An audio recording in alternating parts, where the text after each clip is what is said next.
bigger fish to fry and not to keep dealing with masks when the numbers are down, okay? There's not a state mandate. There's not a city mandate. There's not a mandate in the city. I mean, I keep saying that. We don't have a mandate to wear masks in government buildings, state buildings, what do you call those? Titans stadiums, our stadiums, Preds, everybody, we're having fun. They're having fun, but our kids have to suffer. Our kids have to be picked apart every single time to get tied up into some foolishness that the adults at this table is doing.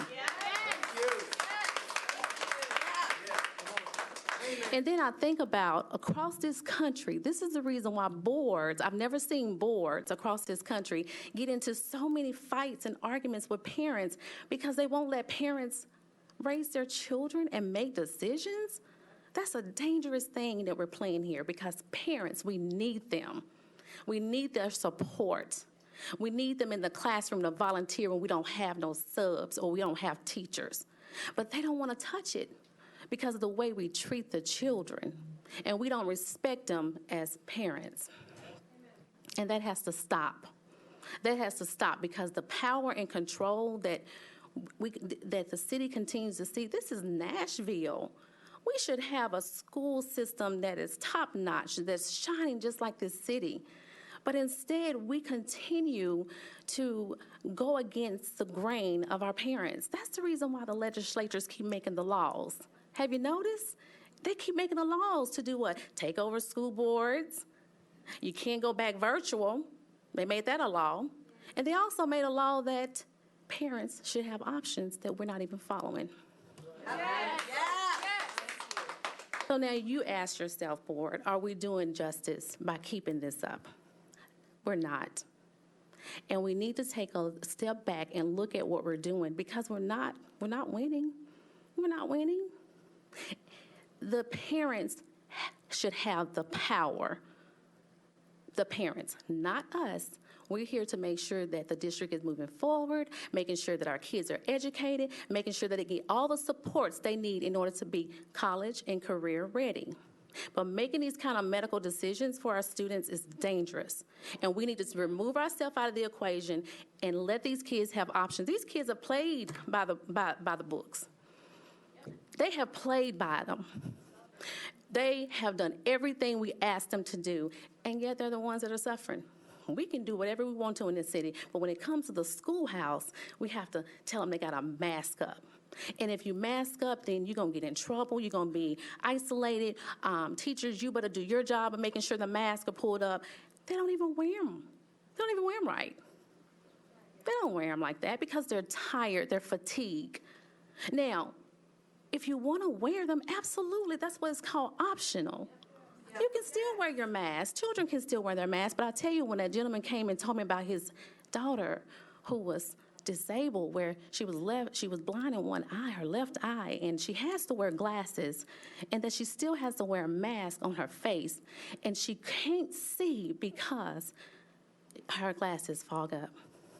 And she's already disabled. She already needs support. How dare us do something like that? Why are we doing this? We should stop it tonight. Yes! Tonight. It doesn't have anything to do with going to March 11th. We should stop this tonight because these are their children. And my child, my son. Okay, so I should have options. I sit on this board and I comply, and I tell my son to comply. But they're tired. They're tired. And it's not fair that next month it'll be 2 years, and we're still at this point. Yes. And we have other things to worry about. This is a complete distraction. Every county that's touching us have mass options. They do.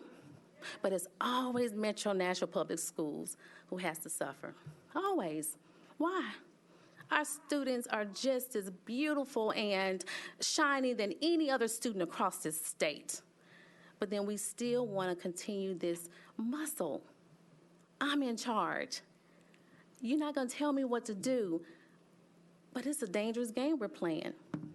That's the reason why all over this country, boards have been getting into this situation, because you're crossing over into the wrong lane.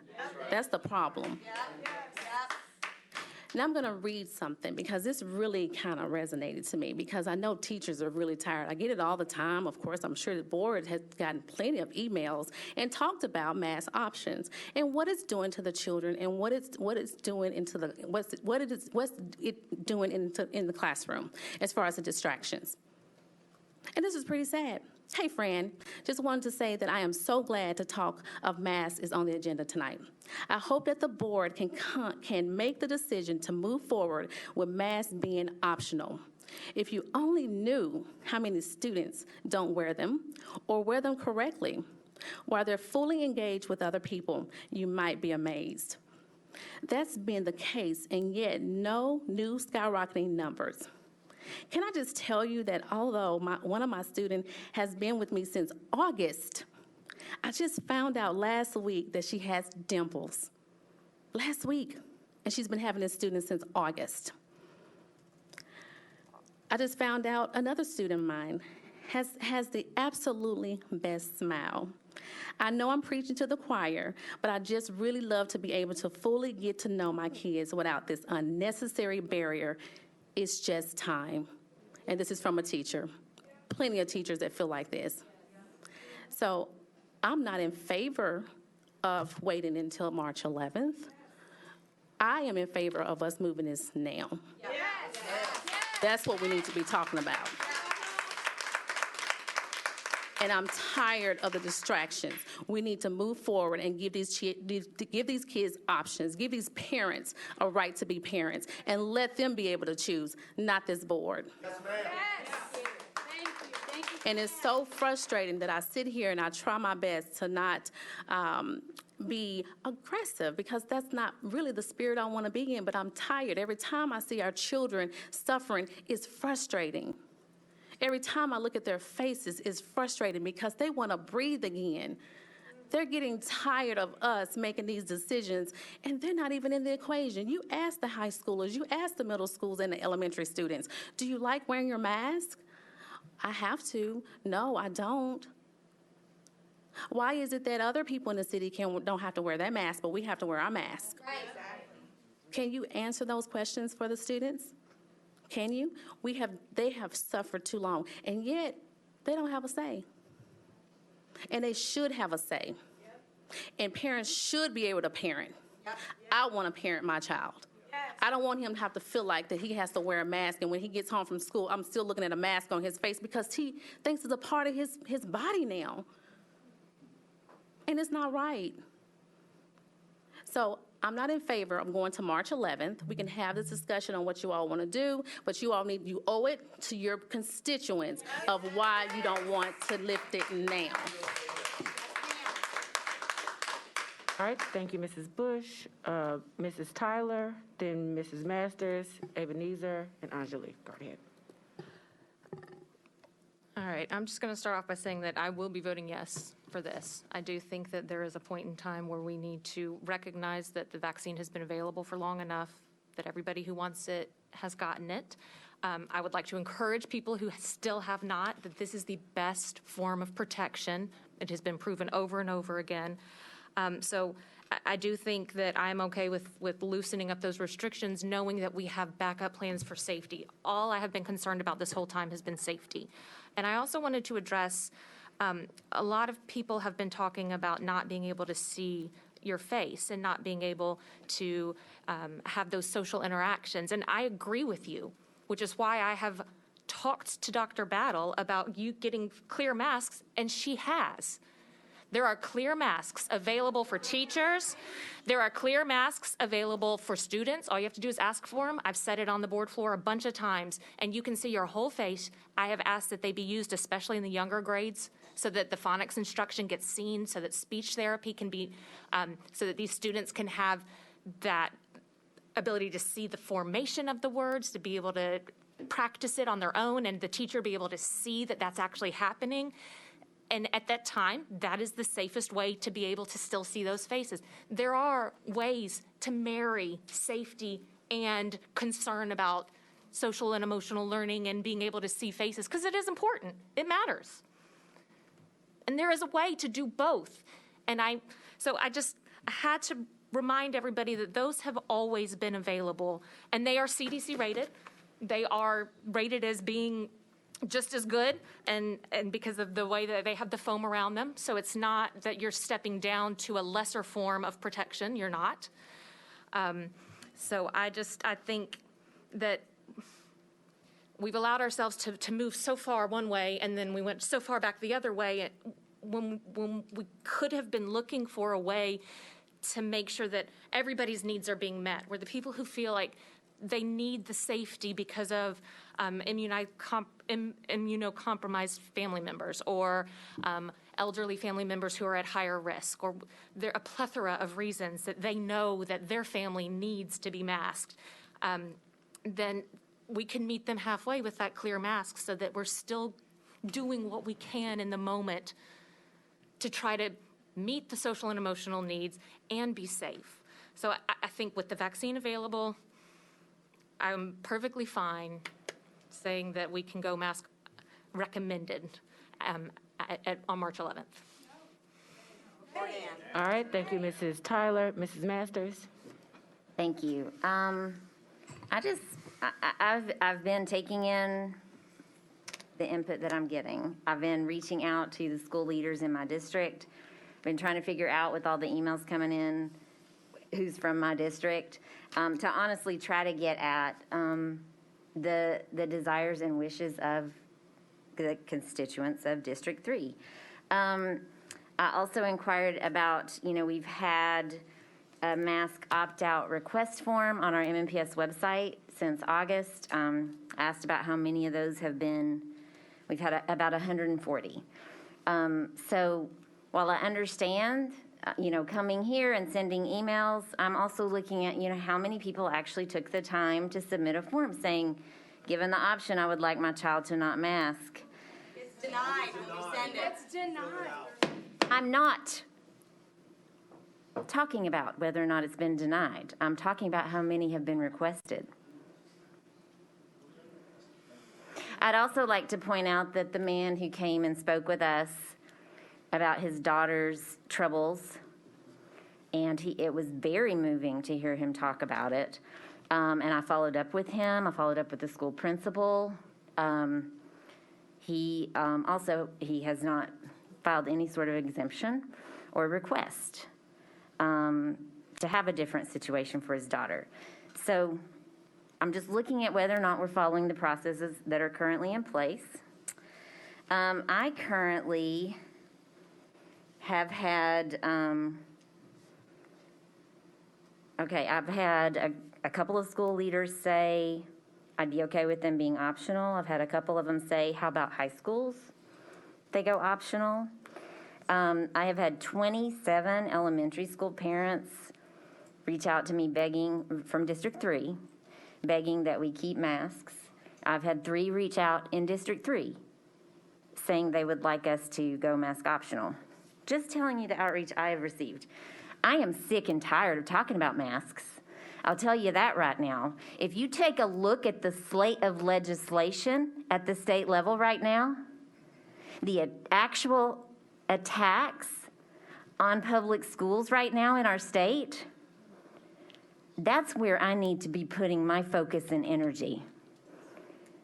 Not on masks.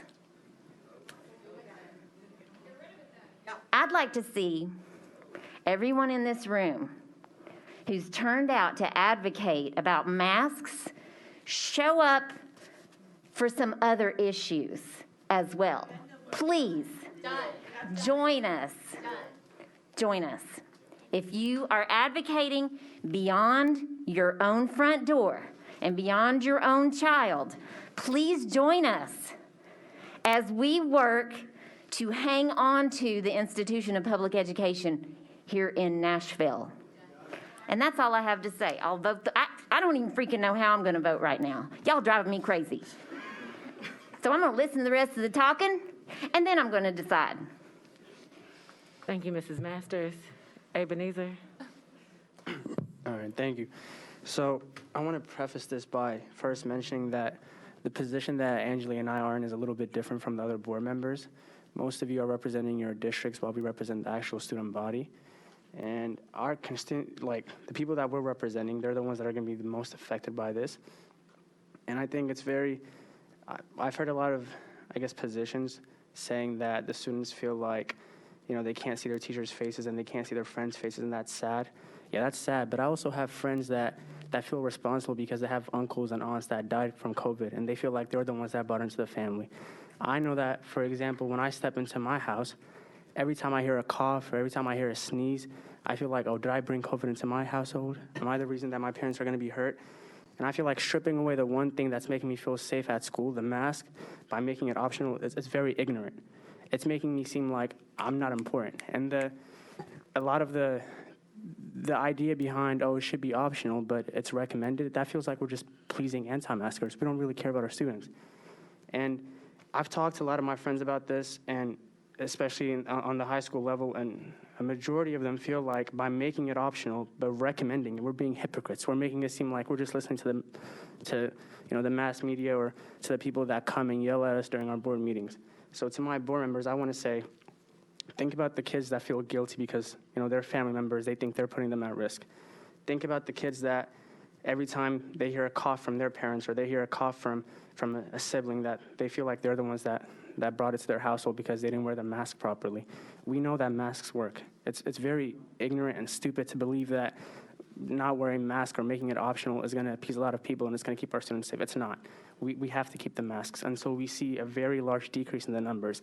And although there is a substantial decrease in the trend, and we see it in the graphs, that number is still above zero.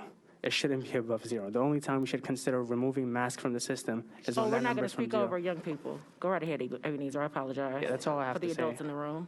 I know that I can't vote, but I urge all board members to vote against this bill. And so we actually, or policy, and so we actually see that number be flat, and we see a total decrease in the amount of kids that are getting the virus. Thank you.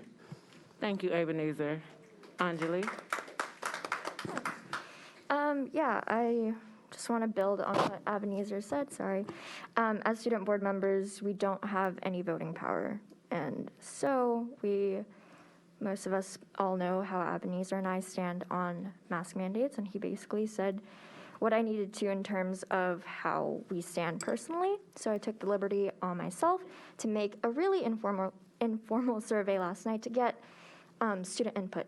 And so I got student input from the students that Ebenezer and I represent, actually getting quite a few numbers from different schools as well.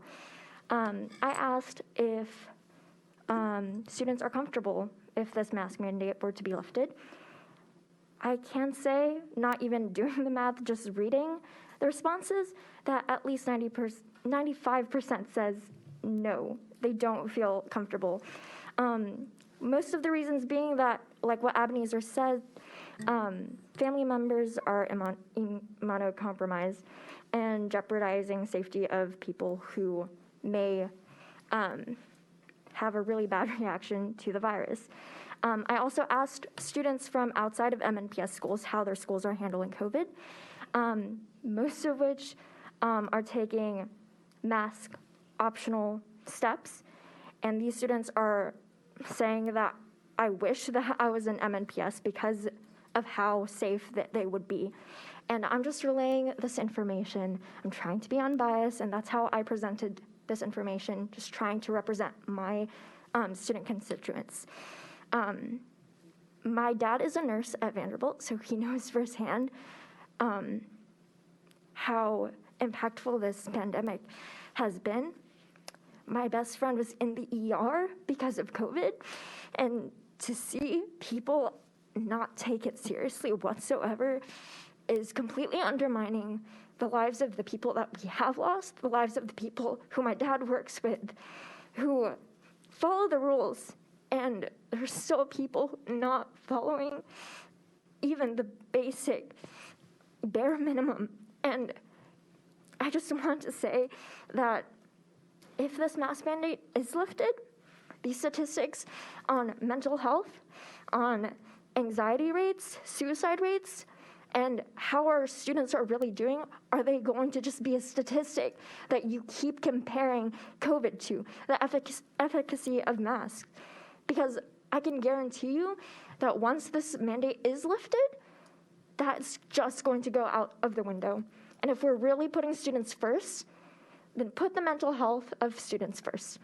Regardless of where you stand on this mandate, that is what's important. Regardless of how this is going to go on this decision, student mental health, student well-being comes first. So if you really want to preach on that, act like it. As a student and representing my student peers, act like it. Thank you, Anjali. Mrs. Player Peters.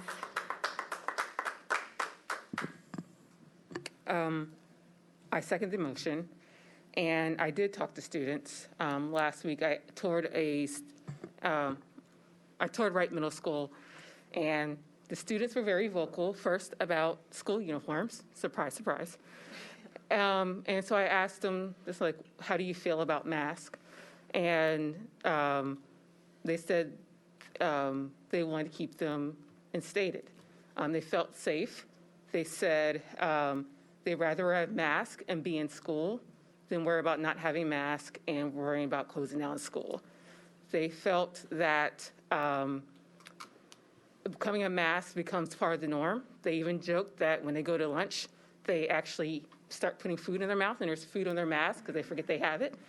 And so for them, and these are middle school kids from each grade level, from 5th, 6th, and 7th, who felt that. And so, and my constituency, I have a very ethnically diverse constituency.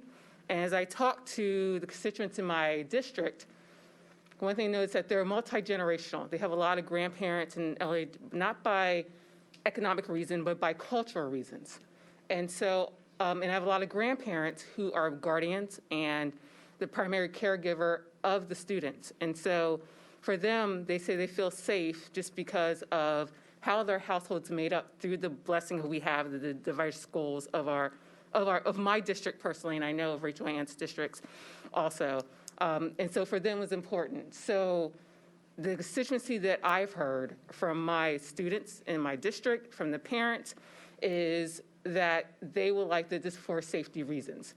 The transition, I think, is a fair compromise, that the fact that we can continue this, make sure that we're continue this downward trend until after the spring break. I think that's a fair compromise. I think it's one of the things of making sure there's time for people to settle and make accommodations as they see fit. And I know compromise, everyone's not going to be happy with it, but it is a compromise. It is pragmatic. It's something that we can transition to, give time for the administrations in the school to do so. And so my conversation with my constituents and with the students in my district, I did have conversations with them. You know, I am not a parent. I've said that many times, but I did talk to parents. I have talked to students, and I've talked to administrators who have to implement this and give them a voice and represent their voice. And the overall response that I got is that they want to see this continue. So I understand where a lot of people in this room stand for, but I think that's a fair thing. I think a district our size, we have been very flexible, as flexible we can be. I know we compare us to other districts, but when we are 2 or 3 times bigger, and the impact of COVID is different from other counties, just because of our sheer density, just because of our sheer volume. Because of that, we cannot act like other school districts. If we could, we did, but we're not other school districts. We're the 2nd largest school district in the state. Us in Shelby County, not once did we shut down schools during the pandemic, unlike Williamson County, unlike Rutherford County, unlike Wilson County. It wasn't because of students, because of staff. Students are important, but the staff is not literally there to teach them. It doesn't matter if the students wear a mask or not, because we have the adults we have to keep healthy in addition to the students. And I'm proud that Dr. Battle was able to have that happen. The plan worked, because compared to our other counterparts, for the 2 largest school districts with the most density, not to shut down school not once during the height of the pandemic is something. That is not nothing. And I will stand by that till the day I'm on this board. So it's only a couple of weeks. We can do this. Our kids are resilient. I have faith in our kids to be able to come and learn. Dr. Chang has just sat here for about 30 minutes and showed the growth that we have during a pandemic, that academic progress happened in spite of masks. So this is not failing. It is working. Our kids are learning. Improvement is happening. We can be that district. We are leaders. And we have to make difficult decisions that everyone not like. But we are responsible for public health. I said it before. Once a child steps onto MMPS grounds, it is our responsibility to keep them safe. What they do once they step off is parents' responsibility. But as my charge, my fiduciary responsibility is to make sure is that the public health of our students and faculty can happen so education can happen. And so that is my charge. That is my responsibility. That's why I'm going to stand by Dr. Battle and her staff, the choices that they make, because I want growth to happen. Our sole job is to make sure kids learn, and we create an environment for children to learn. And I will stand by that until the day I'm on this board. Thank you. Thank you, Mrs. Player Peters. Mrs. Elrod. Okay. There are a lot of comments and topics and things to respond to. So I guess first, as the most, we'll say, adamant about removing masks at this current time, I'll respond to some of those comments first. So I know that there is some belief that we have made some of the worst mistakes and that there are ongoing concerns and issues with our current mitigation strategy of masks. My assumption is that there is no scientific peer-reviewed data to be provided for this, especially because that position was not at all supported or helped when you decided to not complete the director's evaluation, or if you had that information, you would be inclined to provide that as part of your board responsibility. Additionally, we should have decisions based upon pediatric and pediatricians' responsibilities and their expert opinions. And so it should be noted that the American Academy of Pediatrics still recommends masking in schools over the age of 2. Additionally, the CDC still requires, or doesn't require, pardon me, but they still strongly recommend that masks are inside of school settings as well. And we have also had many changes from the beginning. I mean, this has been quite the journey of not only our collective data that we're following, but our assessed level of risks. But one of the things that have been consistent among those things that we have been receiving from our experts through Dr. Battle or through the COVID task force or whomever has been the per 100,000 person data. That has been a consistent number that we continue to be told to kind of follow. And as Dr. Battle mentioned, that number is trending down, which, you know, thank God. And so my feeling is that we should wait the 2 weeks. The trends, if you follow them, not only the local trends, but the state trends and some of the national trends, have shown that we are kind of at the tail end, or we're starting to get towards the tail end of this surge. My thought is that it looks like by reviewing that data, following the trends of it, there's also some recent data that came out from the Tennessee Hospital Association that it looks like we have about 2 more weeks, and then we really should be kind of out of the clear. The 2 weeks mark is really 2.5 weeks, I know, until spring break. And so I think that is probably the wise cutoff spot for us to make such a large operational change to these students. Additionally, to Ms. Player Peters' point, and to also the point of Ms. Bush about, our students being beautiful and shiny, we have a diverse student population, much more diverse than surrounding counties. And part of that is definitely aimed within the South and Southeast Nashville districts, which Ms. Bush, myself, and Ms. Player Peters proudly represent. And those areas have disproportionately, from the beginning of the pandemic, been affected by COVID-19 in a multitude of ways. And so I understand that we do hear from people that want the masks removed for various reasons. But we also I hear from many more people that want to continue mitigation efforts. Believe me, there are people that want many more mitigation efforts than we are currently doing and are quite upset about what they consider a lack of mitigation efforts. And that's not just teachers or staff, which are often villainized in this conversation. It is from parents. Now, granted, to Ms. Player Peters' point, in our districts in Southeast Nashville, we do have the unique position a lot of times within our communities and cultures that there are multi-generations living underneath one household. And so risk is a lot more palpable to those families. And they are very, very concerned about their continued risk. So I also believe, though, because this point has not been made, and I think it's valuable, that it's important for us to give families that I know many in this room disagree with, but we need to give those families a heads up. If they are families or students that are medically fragile for whatever reason that might be, we need to provide them some heads up of this additional change to our operation and mitigation efforts. It is key for them to be able to make plans, as I personally have here many times, particularly from this one large group of Egyptian families, that very badly will need to start moving people around to mitigate that risk effort and the potential spread within their home that they are concerned about. So we need to provide them with some type of heads up that there's going to be this change that will potentially bring risk inside their home that they are highly aware of and that they have a heightened awareness of because of the effects it's had within their districts and within their communities.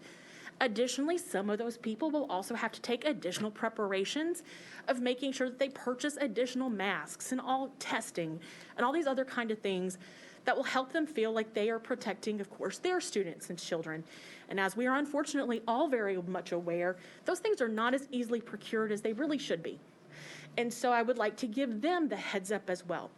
The 2 weeks point, I think, is the right place to be. We are at the right time to have a decrease. And it is important for us as a school system to not only have convictions about what we want and what we think is the right thing to protect not only our students and staff, but also our communities. But we also need to lead by curiosity, and we need to be able to pivot if needed. And so I am proud that our board is willing to do that pivot. Now, again, that will be exceptionally based upon that community spread and the expert opinion, and that has how it's always been. Excuse me, one moment. Thank you. And that's how it's always been. And so I want to make sure that we are all aware of that. But I do believe because our trends have so consistently been trending down, I think it is probably the wise and most appropriate move. The worst thing I think we really could do is remove masks in an immediate, or maybe we'll say knee-jerk response, have an issue, and then we would be able to not continue to have schools open. Frankly, we are very, very proud, and we should be proud, that we've been able to have schools open since we've been in school. And we have been able to proudly talk about that not only amongst ourselves and our student success and the consistent learning positions that we provided for our students and the environments created for our staff, but we've also been able to talk about it with the state. I know a point was brought up about the state law, about the anti-masking state law. It should be known that that law is well reported as being in contradiction to federal law. And so that's not that we're not following that law, it's that that law is not operable. Federal law trumps state law. It should also be aware that if you, that we have only, once again, about 2.5 weeks until that spring break timeline. I think that helps us get through the tail end of the surge, which is important. It helps us follow our CDC and American Academy of Pediatrics guidance, which we have always prioritized. It helps us follow the data that we have said is the data that we're following from the beginning. It helps provide a heads up to potentially medically fragile generations or constituent bases that have asked for that from us. And it also helps with any additional planning that we might have inside of our schools to make sure that this is operationally done and done well, and of course not trampling on anyone's response to it. All right, I think that's all my notes. All right, thank you. Mr. Little? Yeah, so wanted to highlight, just even as we look at Black History Month and we look at the history of people in front of kids just showing very disgraceful behavior. I want to say, since we cleared the room, I want to give it up to you guys who are holding your signs. You have come back in. We have had a very formal conversation. We have agreed to disagree, but as I look at the Boy Scouts of America, and some of you guys have brought your children, I really appreciate us having a civilized conversation about this. And trust me, you can see your point has been well taken. And so I just want to make sure this is something we continue, because if we want to change the discourse in our country, when we have kids and young people around, we have to be the leaders that we want them to be. And if we come out, some people said something that was kind of racist. Some of the men were being very intimidating, and I got offended, like, I'm going to take care of the women because you can't stare down people. But again, we took a break, we came back in, and so I appreciate it, and we can have more discussion after the board. But thank you guys, and thank the board. Like, this has been very passionate, and this has been a great conversation. Agree to disagree. Thank you, Mr. Little. Mrs. Tyler, and then Mrs. Bush. One thing that Ms. Elrod said that I wanted to, she was talking about allowing families to get prepared and to buy more things. I don't think that we should burden families with that. It needs to be an equity issue. So Dr. Battle, do we have K95, KN95 masks available for any students or staff who asks for them? Yes, they've been made available and will continue to be made available for students and for all staff. So if we do vote this through, and a family decides that they want their children, and the student themselves decides that they only feel comfortable wearing the mask with the highest level of protection, it will be available for them upon request. That's correct. Okay, I just want to make sure that we're also looking through that equity lens as well. And if there is a student at school who starts displaying symptoms at school, are they eligible to be tested by the nurse as long as their parents have given permission? Yes, that's correct. Okay, so we also can offer testing to students to help with that. The equity lens is a really important one, and you should be able to keep yourself safe no matter how much money you have. So I want to make sure we keep that in mind as well. So as long as we continue to have the ability to take care of our students and staff, then I feel a little bit more comfortable knowing that anybody who wants to keep the masks, that they have the opportunity and the chance to not have to choose between something else. Choose between, are we going to have this food for dinner tonight, or are we going to buy a big old pack of KN95s? That shouldn't be a choice ever. We should provide that safety. And I'm very, very pleased to hear that we already have that available. And I think I just have to point out that we have stayed that step ahead every time. We have always had masks available. Is that correct? When I asked you about clear masking, you told me that you guys had already looked into that and that you were getting them and that they were available. Is that correct? And when we had the ability to realize that we needed to do some sort of fast testing, you guys were able to get that taken care of and bring those tests into the schools. That's correct? Mm-hmm. Yes. We are doing everything we can to keep these kids safe. We're doing everything we can to keep the staff safe. When you are in a position like this, you have to put aside your personal choices and think about, I'm responsible for making a decision that will affect 80,000 students. I'm responsible for making a decision that will affect all of our staff. And if there is ever a chance that you have to choose between two things, you have to choose the one that is the most safe. You have to. Otherwise, what are we doing for each other? All right, Mrs. Bush? I just want to be able to get some clarification or surrounding some of the statements that were made.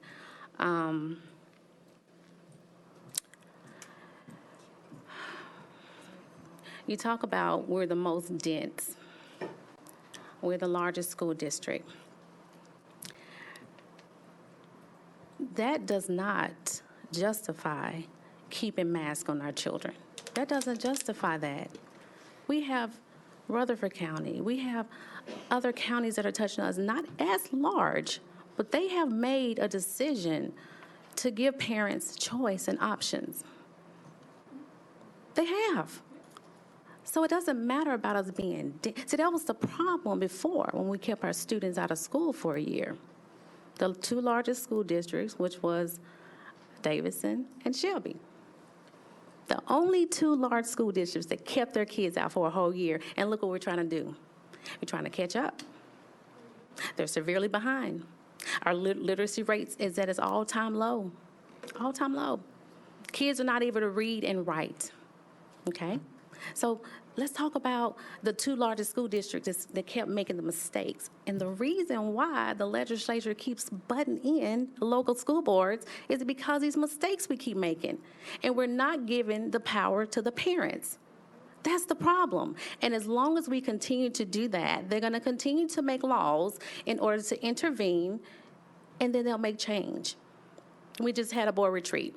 Legislature has it on the books right now to take over local school boards that are not doing what they're supposed to do. Okay? Another one. Every single time there's another law the legislature looks at because we're not listening to the parents. And this is just a small group of parents here. We got thousands of parents that are in this position and how they feel. They're just not here. They can't fit in this room. But they're watching us. Because this was something very important tonight, was these masks, because everyone wants to move forward. We want these children to have some sense of normalcy. Yes, do we want to keep our kids safe? Absolutely. But we are 2 years in now, 2 years in. And when you have students who feel like that a mask is a part of their bodies, that's a concern. That's a major concern. We want our students to be safe. If they feel like they want to stay safe, absolutely, wear your mask. That is not what we're saying. That is not what parents are saying. If you want to wear it, absolutely. If that makes you safe, absolutely. But we have to start getting to some sense of normalcy for these kids. And it's always the children that suffer. The adults can do whatever they want to, but when you come into the schoolhouse, you got to be different. Just because my district is the most diverse district, your district and Rachel Ann district, doesn't mean because we have different races is the reason why we're spiking. That's a little racist to me. It doesn't matter that we are the most diverse because we're the fastest growing. Southeast Davidson County is the fastest growing district in Metro, in the city. The numbers are down. This metric was the same metric that we used when we kept our kids out of school. Same one. It was just it was a thermometer or whatever you call it, okay? So it wasn't no different.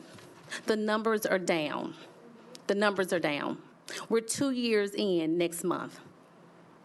If you want to have the option to wear a mask, let that happen. No one's taking that away. That's a right. You can do that.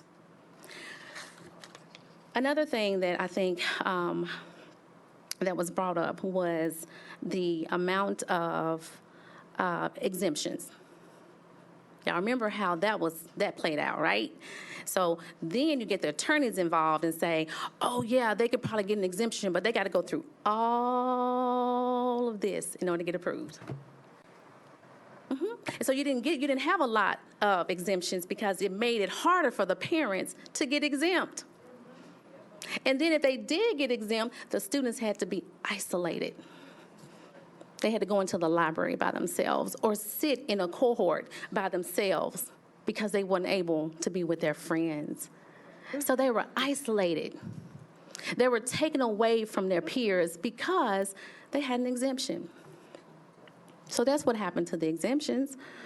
If parents had an opportunity to get the exemption and have that option, of mask or not wearing a mask for their child based on the conversation they have with their doctors, based on that, not the AAP, not the CDC, because we already know CDC, they done messed up so many times. They done nationally told us, I'm so sorry, we got it wrong again. So they were honest. They made mistakes. Yeah, nationally they said it, which rightfully they should have, right? Because we're trying to follow their guidelines. We're trying to follow their recommendations, and still we got our shots, we get our boosters, and we still get positive for Omicron or anything else that's coming, Delta, Omega, Sigma, Gamma, Rho, I don't know. So I'm just saying, we got to find a way to live because this is not going nowhere. So we have to teach our kids, wash your hands. We have to teach ourselves, wash your hands, because this right here doesn't keep you from getting it. Every single day, we get a COVID-19 update for the board. Students, long list of students, teachers that test positive. But if the masks work, we wouldn't have that, would we? I'm just trying to figure it out. We're all trying to figure it out. So we wouldn't have it, right? It makes sense. When people hand you your food during drive-through, or you're touching, you're doing all the kind of things, you pick it up. It's highly contagious. But if it makes you feel better to wear a mask, absolutely. Now, when it comes to the students, I'm not sure how they were surveyed. I'm not sure how many kids you spoke to. I'm just not sure. But what I do know is that it is healthy to give our kids options. If they're saying they want to stay in a mask, which really is a concern, should be a concern, because we want them to breathe, we want them to show their faces, we want them to think for themselves if that's what they want to do. So we talk about suicide, we talk about mental health, we talk about all these things, social emotion that these kids have gone through. We were out for a year and all that happened. We were out for a year and we saw suicide rates go up like we have never seen it go up before. We saw mental illness go up like we've never seen it before. And do you think this is not affecting our children mentally, emotionally, physically? I got a few more points. This is not a federal law. I don't want to talk about no federal nothing anymore. What we're doing is we're on a coattails, and that's what they tried to do. They tried to go on a coattail of this federal law that a judge outside of this county ordered, but didn't have nothing to do with Davidson County. Nothing. But we wanted to go on the coattails of that particular order to keep the kids in masks. I watched it all. So no, there's no federal mandate in this state. There's no state mandate for masks in this state. There is no city mandate for masks in this city. But when the children walk inside the building, they're not healthy, clean enough that they can't make a choice. But it has to be metro school students, always metro schools, always. But we always want to make an excuse. We're the largest school district, so this is the reason why we have to do something different. What we need to do is focus on our education. What we need to focus on is how we're going to fix the problems that we created. That's what we need to focus on. This mask is a total distraction. Again, it should be a choice. It should be an option. And that's what we should be. It has been consistent. I'll keep repeating this. The boards across this country created this because they stepped out of their lanes. The parents are the ones that should make the decisions, not us. And if it's come to safety, that's what we're doing. We've done it for 2 years. Now we have to live, and now they have to breathe. And we have to make sure that they don't suppress their immune systems. We got to make sure that they can breathe enough where they can get out in the world and live normal, because we're all doing it. We're all doing it. We can go to all these different events unmasked. Most of us have been cited, I guess, taking pictures that we've been without our mask at events. So why is it different for our children? And that's the million-dollar question. Why do we have to do it to the children? Why? No one can ever answer that question besides we want to keep them safe. By putting a mask on their face, that's keeping them safe? No, there's other areas that we can keep our kids safe. Other ways we can teach them also. Because if you can breathe through that mask, if you can smell stuff through that mask, it's not working. It's just not. Again, this is an option. If that's what you feel that's going to make you comfortable, absolutely. I've always said that.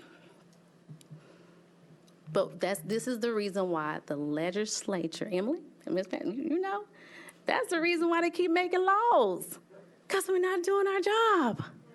And we keep taking away the power from the parents, and as long as you keep doing that, this is what's going to keep happening. So I'm going to publicly say that. So I'm going to let y'all finish. I had the floor because I wanted to make sure that I addressed all of these concerns that was brought up. Let me make sure I'm done. Lastly, parents got us back in school, not the board. So I want to make sure that I made that little note. Somebody talked about that. The parents got us back in school because they reached out to the legislatures, their constituents, their state reps, they're the constituents, but they reached out. I was all for getting our kids back in school, the only one. And the way we got them back in is because of parents. They did that. So as long as you keep taking away the power from the parents, this board would never make gains. I'm done. Thank you, Mrs. Bush. Mrs. Elrod, and... I'm just gonna call because it's getting late. Yeah. Okay. Go ahead, Ms. Elrod. Okay. All right, so there's a lot to clear up there. First, I've not heard anybody say that it's because of density, but we do have 60% of our students are considered Black or brown students, and that has historically, there's lots of data and lots of studies that show that they are disproportionately, along with their families, are disproportionately affected by COVID-19. So that has been a consideration from the beginning and also a common talking point. Shelby County did choose with their board and their leadership to be out of school for a year, but us at MNPS, we did not do that. I heard that we have failing reading scores. We do have historically low reading scores. It is a situation across the state. However, we just had a whole presentation about reading scores, and so I would like for us to refer back to that. The legislature has had a bill last year about taking over the school system, which quickly failed, and again, they have it this year. It should be noted that the legislation and legislators have talked about taking over Metro Nashville schools and Shelby County schools for over a decade. So that's not a new conversation by any means. It's just maybe a renewed conversation just because it's an annual thing that keeps coming up. The thermometer was something that I really pushed for, so I'll respond to that directly. The thermometer was created in partnership with us and Metro Health because we had so many questions about what data was important and what data was informing us. And it was frankly confusing, and there was so much information on A Safer Nashville, which was the website that housed all that, still does house all of that information. And so there were a tremendous amount of requests to make that clearly understandable so that people could understand what the decision was going to be and how our decisions were going to be affected. And so the thermometer is, it's no longer being used because that data is no longer effective. We've all decided that we're willing to have a higher risk tolerance, to be honest. And so we are not using that thermometer, but it was key for people understanding our decision-making last year. We have had the exemptions, and I appreciate, Ms. Masters, that's an interesting data point of the 140 exemptions being requested. It should be noted that those requests are just showing it's an indication of the desire for those exemptions, and that we have not, of course, had exemptions unless it are medically necessary and needed, and there's a great process for that, and I know personally some students that have gone through that. But at no time have we segregated students because of them not wearing a mask or filling out that form. Additionally, it should be said that suicide rates and suicide concerns are up across the entire state. If you follow the Tennessee data on Child and Children's Services, that information came out about a month and a half ago. Tennessee has one of the highest rates of high school suicide ideation and some other concerns. It was not worse or better in any specific larger city. It was actually worse in some of the more rural areas when you really got granular with some of the information. And I have specifically followed up on our MMPS suicide rates, as I know a lot of us were not on the board when I first started in 2018. But I remember we had a series of time where there was what felt like almost a weekly situation of a student taking their life. And so it is something that I probably, and I have friends that have done such a thing. And so it is something that I am clearly aware about. And so I have followed up on that, and we do not have an increased suicide rate or concern. But because we are wanting to stay on top of that because of the state data, we have implemented a lot of SEL initiatives to kind of combat that. And then it's important to note again that our reasoning and our mitigation efforts have changed drastically amongst the past 2 years as the data, the suggestions, and all of those things have changed as well. I think it's wise, again, that we wait the 2 weeks, and then we hopefully are able to implement as strongly encouraged, and people that need to wear their masks can wear them. Of course, keep in mind that the more people that wear them, the better that protection is, and that's important particularly for our medically fragile families and students, which I am heavily involved in those communities, and they would very much appreciate the consideration and are very, very hurt by the phrasing and the common thoughts that they are expendable. So it is important that we keep them in mind. Thank you. Thank you, Mrs. Elrod. Mr. Little? Just out of respect for everybody in here, and we can continue, but I would like to call the order and have the vote, and then we can continue. Call to question. Call the question. Let me call the question. I need to read my book behind me. Amen. Good, you're good. All right. As we prepare for this motion, the last thing that I will say is that we have to immediately. We're supposed to immediately vote. Okay, go ahead. Did he get a second on the? Read a Oh, yeah, he had a second, third, and fourth. All right, go ahead. Restate your motion. I move that we adopt Dr. Battle's recommendation of moving to mask recommended on March 11th. All right, we have a second. Second. All right, all in favor, please raise your hand. All right. All opposed?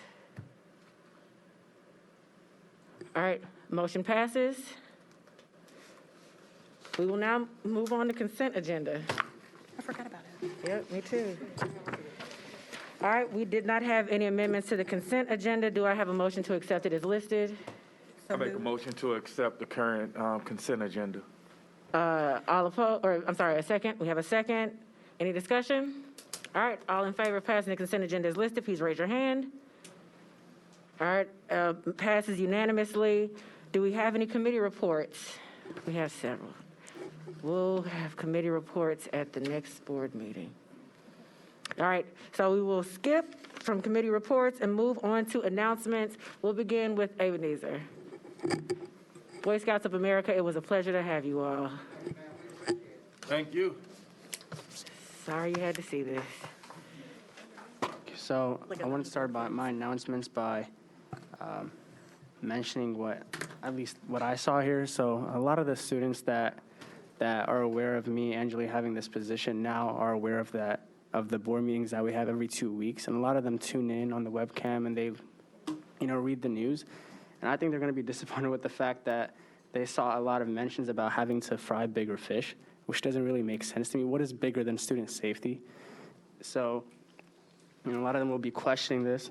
I know they'll be questioning me. So, and then the second thing I wanted to mention was I think a lot of us are aware of the bomb threat that happened at MLK yesterday, and this is something that's been occurring more than it should. And I just wanted to mention to all, at least all high schoolers that have a social media presence, to be aware of the presence that they have, and to know that, you know, if they make jokes or if they say stuff like this on social media, it's going to be taken seriously. So we should all be aware of what we say online and that it has a lasting effect. And another is next Tuesday, all juniors in the district will be having their ACT, so good luck to everybody, and make sure that, you know, you try your best. Thank you. Thank you, Ebenezer. Mrs. Pooper Walker. I don't know if I can talk. I've been, my board members have been watching me over here. For some reason, tonight is the night that this has been, you know, it's been a hard 3 years. Let's just say that. And I think what I'm so proud of these students who spoke their truth in the face of adults that were menacing to them and to us. It's something we signed up for. I mean, they did too, but you know. But I think that tremendously proud and moved. And that's why I'm so moved, because it's hard for me to make a vote knowing that students are counting on us. And to be lectured and harassed and bullied on this board, like every board in America, it takes a toll. This is an act of service. I get fucking $300 every 6 weeks for this job, okay? So what I'm saying to you is, we are doing the best we can with the information we have for the students that we care about and the staff that we care about. I don't have a personal agenda. My agenda is to help our district move forward. You can disagree with me, I can disagree with you, but you don't have the right to menace and threaten the students up here and my friend Adrian Battle and think that that is somehow going to persuade us to vote differently. Quite the contrary, right? So I'm emotional because it's really hard to do this job. And whether you have a different position than me, be clear, this spotlight is hot and it takes a toll. And for some reason, tonight is the night that I acknowledge that. Anyway, so I'm going to do my announcements. I want to start by taking a moment to recognize Talu Schuyler Quinn, who passed away from cancer. She was the founder of the Nashville Food Project in 2011, started out of a kitchen with volunteers, and she moved that to serving hundreds of millions of meals to homeless people, to people who were living in poverty. She is a model for so many of us, and I think that that's what makes Nashville so special, are people like her who dig in and help and make us a better place. And I want to just let her family know that we're thinking about them. And she was very public about her glioblastoma and her fight with that disease, and I really respect that. And I just want to recognize her tonight. Please vaccinate your children, sooner the better, right? I want to thank thanks to PAC for having their session tonight, so it was really powerful. I want to thank, I couldn't say it earlier, but I want to thank all of the staff. Our MAP scores are a testament to really hard work under very difficult conditions. And we know that that takes every single adult in every building, every parent, every student. It is the only way we get through this is together. That is the only way. And so I just wanted to share that. Thanks. Thank you, Mrs. Pooper Walker. Mrs. Bush? No announcements. Sorry I cursed earlier, by the way. Ms. Posh? It was surprising. Metro's going to have to bleep that. Mrs. Elrod? I hope there's a delay. I must say, I was taken aback. The woman was the lady was so shocked she could not speak. Is that what's the TikTok term? Is that the right one? I'm so sorry. I'm very uncool. Can you tell? To a very well-deserved acclamation and kudos to frankly, I'm impressed that our student board members continue to attend.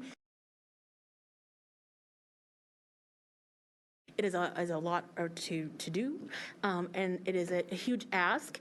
And like both of us, or like I would say most of us on the board, these are unprecedented times, and you thought you knew what you were getting into, but surprise. And so to that point, I know that we are coming up to the time where we're going to need to start recruiting for new student board members. And if they are attending, and I do hope they are, I understand that today may not be motivating to you.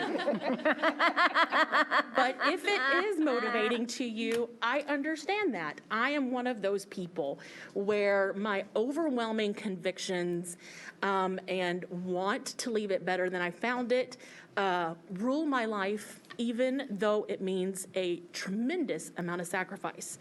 So if you are interested, we are looking for, man, the emotions. We are looking for 10th graders that are interested in becoming a part of that application process, and we would be so honored. And we truly, it is one of the best things that we have done on the board. Very proud of you for it. And we would be so grateful. And please do not let today detour you. And if you have a question, please feel free to email me and I will speak to you about that. Additionally, I am very proud of Overton. As always, Overton is fantastic. And I used to talk about the Overton train, choo-choo. But they were recognized several times today and tonight in our awards and recognitions, and that should not be overlooked as, again, not just within our MAP scores, which of course are not high school, but all the other things that we have been doing through our academies and just the ongoing requirements that we have had on our leadership and our staff. I really appreciate that. And then them even being here tonight and being in attendance and continuing their long school day with us is very appreciated. Thank you for bringing up about the ACT. I had that on my notes. And of course, Ebenezer was on it. Lastly, we have a number of upcoming PTA, PTO meetings in District 2. I strongly suggest that you always attend those. That's the best way to stay up to date with what's going on at your school. And of course, you're welcome to ask me about those and I will point you in the right direction. I appreciate the PAC this afternoon in the town hall. District 2 is heavily represented by both the PAC secretary, the PAC president, and Mr. David Prophet. And so I appreciate District 2 heavy. And so I appreciate that. And I had one more thing, and I didn't write that down, and so it serves me right to not say it, and I apologize. Thank you. Thank you. Mrs. Player-Peters. And for those students who want to do, Auntie Frida will be here to have your back, no matter what your truth is, whether you agree with me or not, because I become very protective. So that's there. And then for my announcement, it was a pleasure to tour Wright Middle School last week with Kevin, Mr. Kevin, Miss O'Shea, Miss Rebecca. They did such a great job. And what I loved about it, well, their tour was professional, as I said they should do it. And they were much more professional than most adult staff counter who given me tours.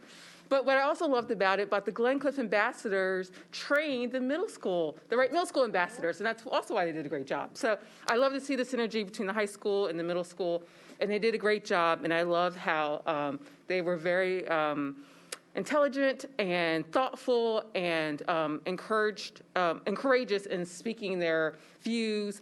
And we had a really good discussion. And also, by the way, and I was escorted without any staff, by the way. It was just me, the 3 kids, and myself. So, yes, I know, really? So anyway, so it's really good. I had a great time. I know I'll have a closer relationship with Wright to do that. But it's really good to see our children really be involved in the civic process and be able to thoughtfully talk about their school with such energy that they were all interrupting each other. It was so cute. And that they had so much to say with pride in their school, but also advocating for their fellow students. So I can't wait to continue my tour that got postponed by the pandemic. And I just want to give a shout out to Wright Middle School. Thank you, Mrs. Player-Peters. Mrs. Masters. Thank you. I just wanted to give a shout out to the Maplewood High Air Force Junior ROTC Color Guard Detail because they performed for 10,000 spectators at the Predators game on February 15th. So that was very exciting, and they continue to just be a jewel of our MMPS family. And not to belabor the point, but I just also want to point out that there are more than 40 lobbying firms working against the interests of public education in our state. I want to point out that I have spent my week sifting through an 84-page document of all of the K through 12 related legislation that is currently pending at the state level. So when I seem frustrated over talking about masks, it is because I am attempting to use this position while I'm in it, not to be a politician, and certainly not to ruin the lives of children. Believe it or not, that's not why I ran for school board. I'm attempting to use this position to try to have some sort of impact on public education here in Nashville. So if you see and hear and feel my frustration, it is because I'm putting in the time for the actual responsibilities of being a board member. So, again, once all this masking stuff is behind us, any parent should feel free to give me a call, and I'll share this legislation with you, help you figure out who your representatives are and how you can reach out to them and be a part of the solution. If you'd like to be a part of the solution now, the Parent Advisory Council is still recruiting cluster leaders and volunteers, and they are doing really good work to collaborate with Metro Nashville Public Schools, not to always agree with the administration or even with the board, but to actually work collaboratively for the better of all students and employees, not just for the children that they tuck in at night in their houses. That's all. Thank you. Mrs. Tyler? First, I want to congratulate all the teachers who just earned tenure that we voted on earlier. That's extremely exciting. Big deal. So congratulations. I know that was hard-earned. I also want to commend our student board members for you guys. I know that a couple weeks ago we started saying, you found your voice. I mean, you've hit your stride now. And I want you to be proud of what you do. Thank you, Mrs. Tyler. Anjali? Okay, so I want to say, I just want to open with shout outs to the Hillwood ambassadors. They're three of my very good friends. Rudra, Ellie, and Meredith are some of the best student leaders I could think of to represent Hillwood, and I'm lucky enough to call them my peers and friends since middle school. As Ebenezer said, next Tuesday, March 1st, is Junior ACT Day, so juniors, good luck. Please don't forget to get some rest, eat a healthy breakfast, and don't stress out too much. It will all be fine, I promise. If you haven't registered for Nashville Youth Climate Summit, there's still time. The link for registration is in my Instagram bio, as well as the Nashville Cumberland River Compact. It's a really cool opportunity, and we would love to have you there. Congrats to all students who were named National Merit Scholarship finalists. I know a few are in our district, so congratulations. And I just want to close with saying that for students who are tuning in, if you have any issues, grievances, or needs that need to be met, please reach out to me and Ebenezer, because this is why we're on the board, to represent your voices and not just our own, and that's why we're trying to represent all views and all opinions. And this is all for you guys, and as I'm almost about to graduate, I hope I can set up just a structure for student voice to be considered and to actually be put first. Thank you. Thank you. I just want to just echo everything that's been said, and congratulations, MNPS staff, leadership, students, everyone that engages with students every day.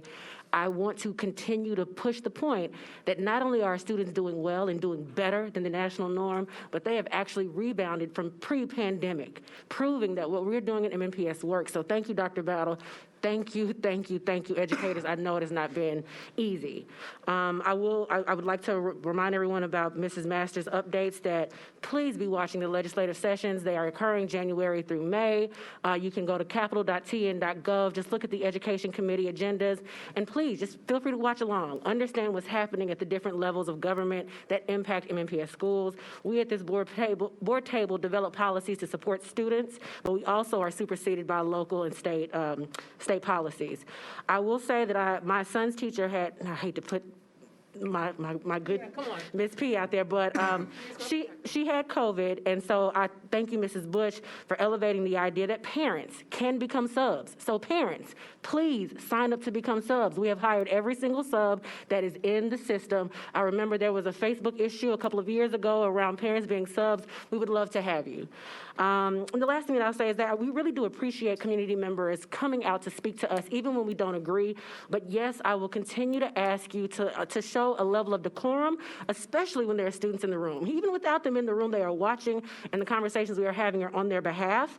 So feel free to engage us via email, via phone, and then, of course, during public participation, which is the first meeting of each month, the second Tuesday of each month, around 5:30. My Napoleon complex will not let me close this out without saying this, though. For those of you that think you will come in here and intimidate my director, intimidate my colleagues and I, stare us down, we all have husbands and brothers and dads. I have 2 dads, so stay safe. If you're feeling froggy and you feel like you want to jump, don't do it here. Call us if you want to, email us if you prefer. But please do not bring that into this boardroom, and please don't think you'll get away with it. But be there no further business. This meeting is adjourned. Angela.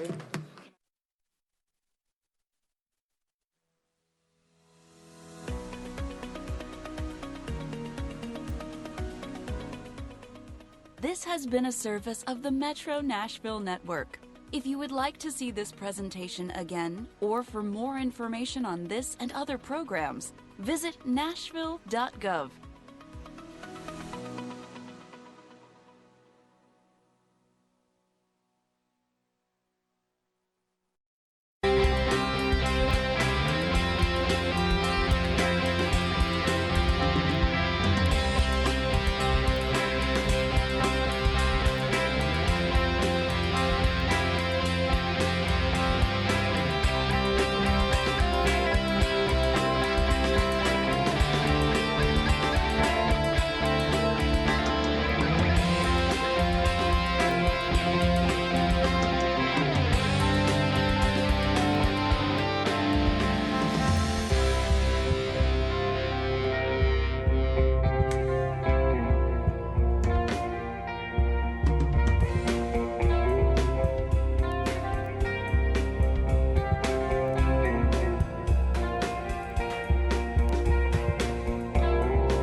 February 17th, 2022. I will turn the meeting over to our zoning administrator.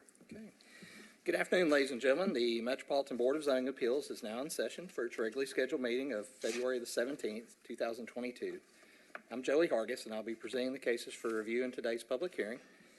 The board would ask if you've got a cell phone on you, if you'll put it on silent or vibrate so as not to interrupt today's proceedings. We would appreciate it. The procedure will be to introduce the case record as the Codes Department has it, and I'll do that on the wall here by means of a PowerPoint presentation. I'll present any letters we've received in support or opposition to the cases on today's public hearings. At the conclusion of my presentation, the applicants will come first to the table, along with any persons in support. And then after the applicant gives their testimony, the opposition will come forward and present their testimony to the board. After the opposition's presented their testimony, the applicant does have a period for rebuttal. The board and their rules provide for cases without opposition that applicants have 5 minutes to present their case.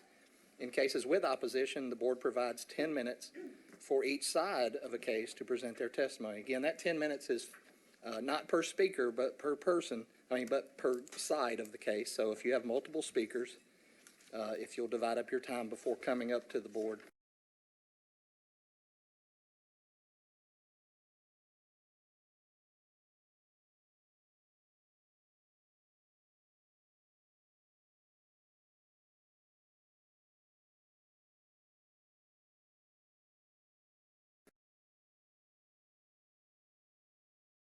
Unless the applicant or opposition requests that I read them. Zoning code requires that these proceedings be taped. Therefore, it's imperative anyone wishing to address the board come forward, have a seat at the table. There's a button just to the right of the microphone stand. Push that button one time.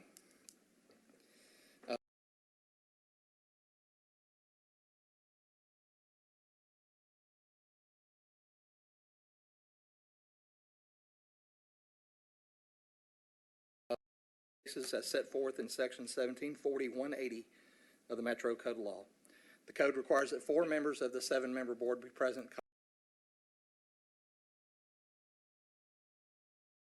Constitute a quorum. I do have all 7 members present today.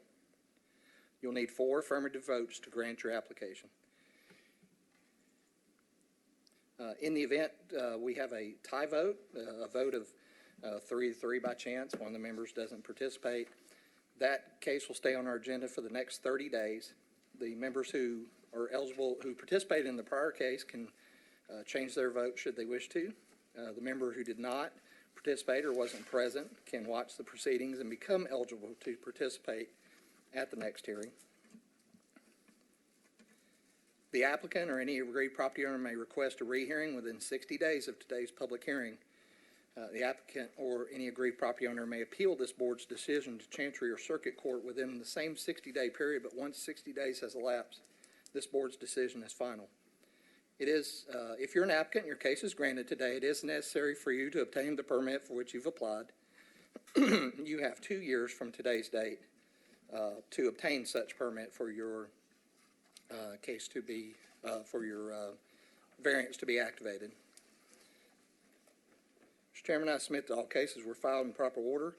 All appellants were notified by certified mail as required by the zoning code, and all affected property owners were notified as required by the code. Before we begin, the board does allow elected officials to address this board should they wish to. Are there any elected officials present with us today who'd wish to address the board?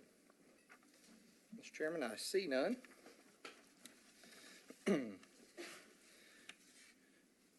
Got a couple preliminary announcements. On today's agenda,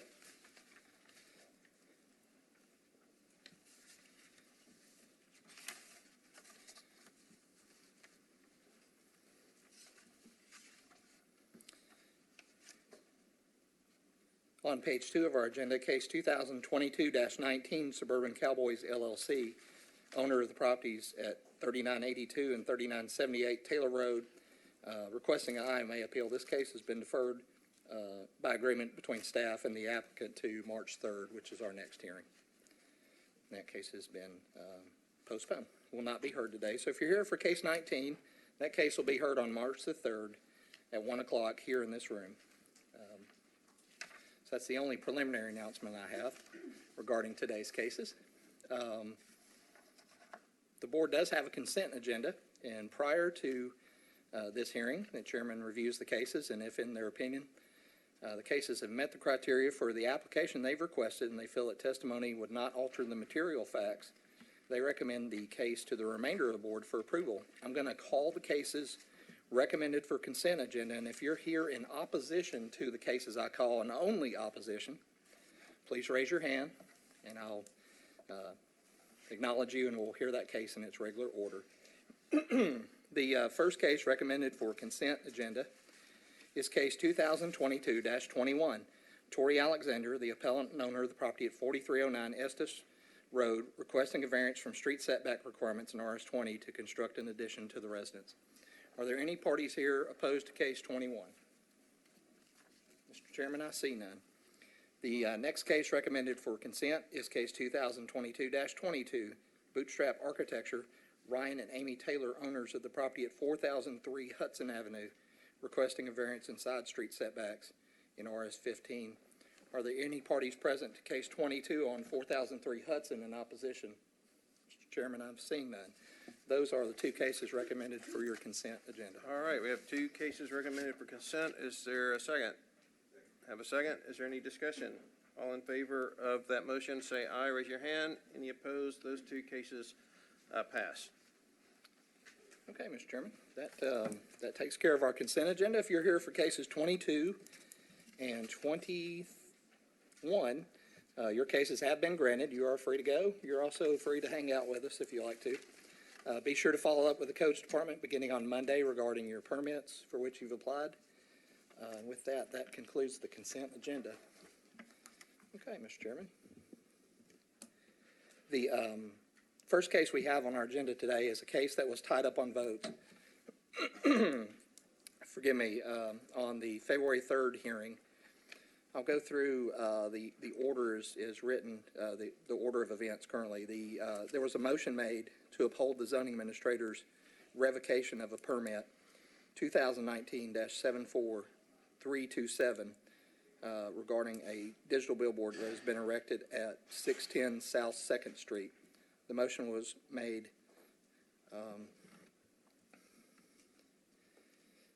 I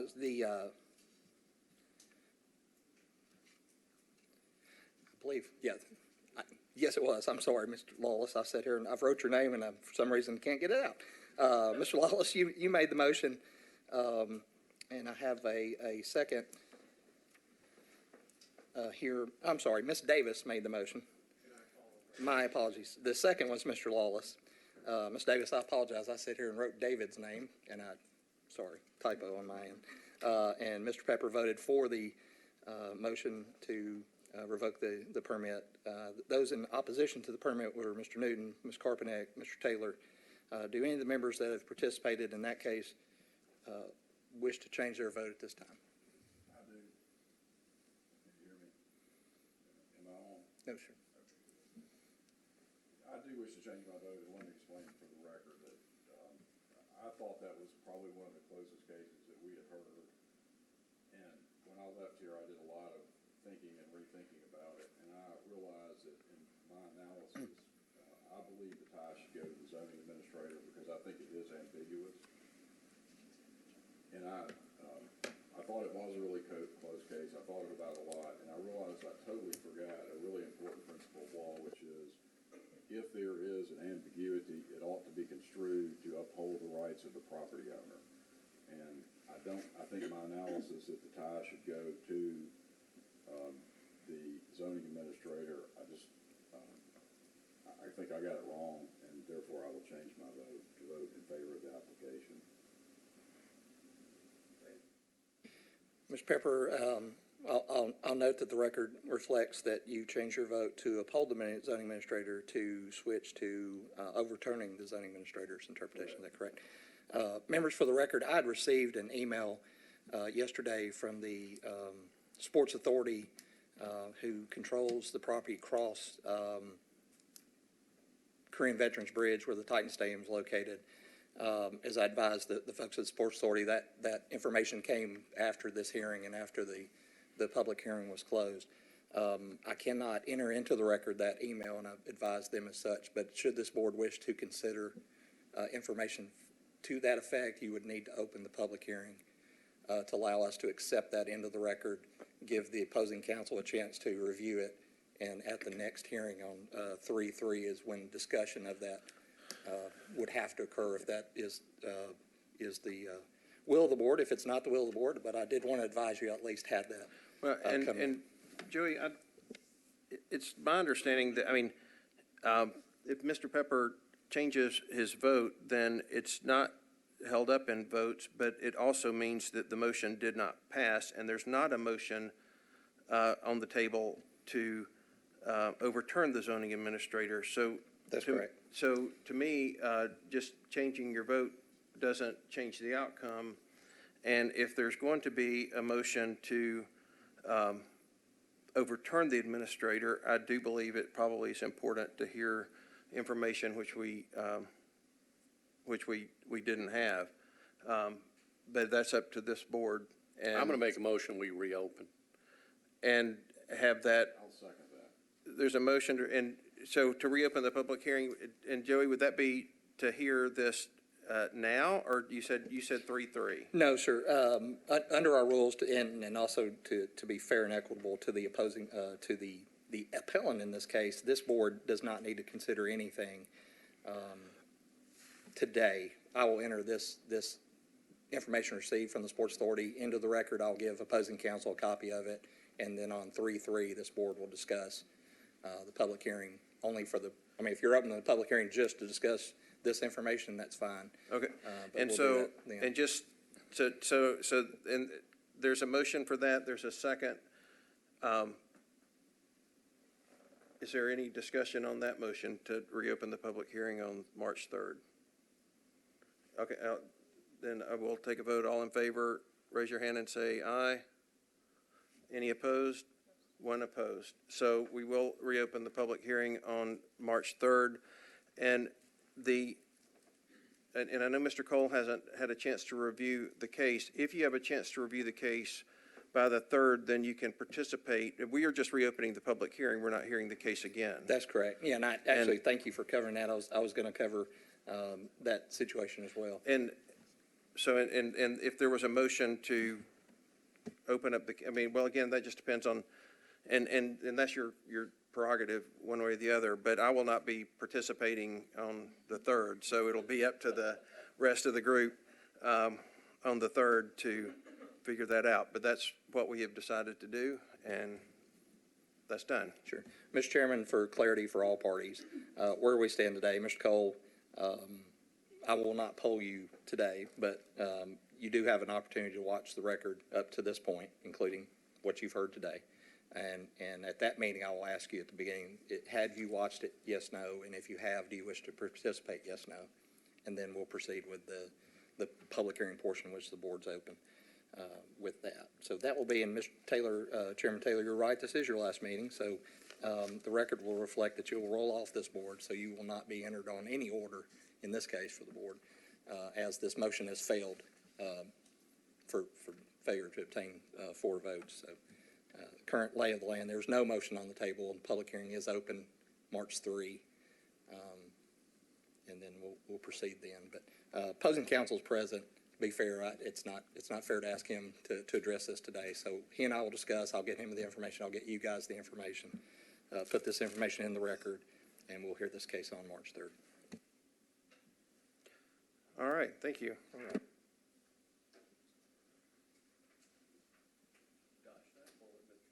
Okay, Mr. Chairman, before we begin today's meeting, I would like to take a point of privilege, if I could, as your zoning administrator. Today is your last meeting, and so first I want to thank you for your service to the city. As folks on TV or folks present may not know, Mr. Taylor has served more than 10 years on this board. Just a little bit. You completed the partial term of former Councilman Fabian Bedney. When he was elected to council, he had to leave this board, and David was asked by the mayor at the time and graciously accepted to serve on this board. And this board is not an easy board to serve on. It is time consuming. So first, I want to thank you for your service. I was here for for the large portion of your first term before my departure, and then coming back, you were here. So again, from my standpoint in the Coast Department, we thank you for your service. I personally thank you because you've been a good friend to me, and I'd like to present you, if I could.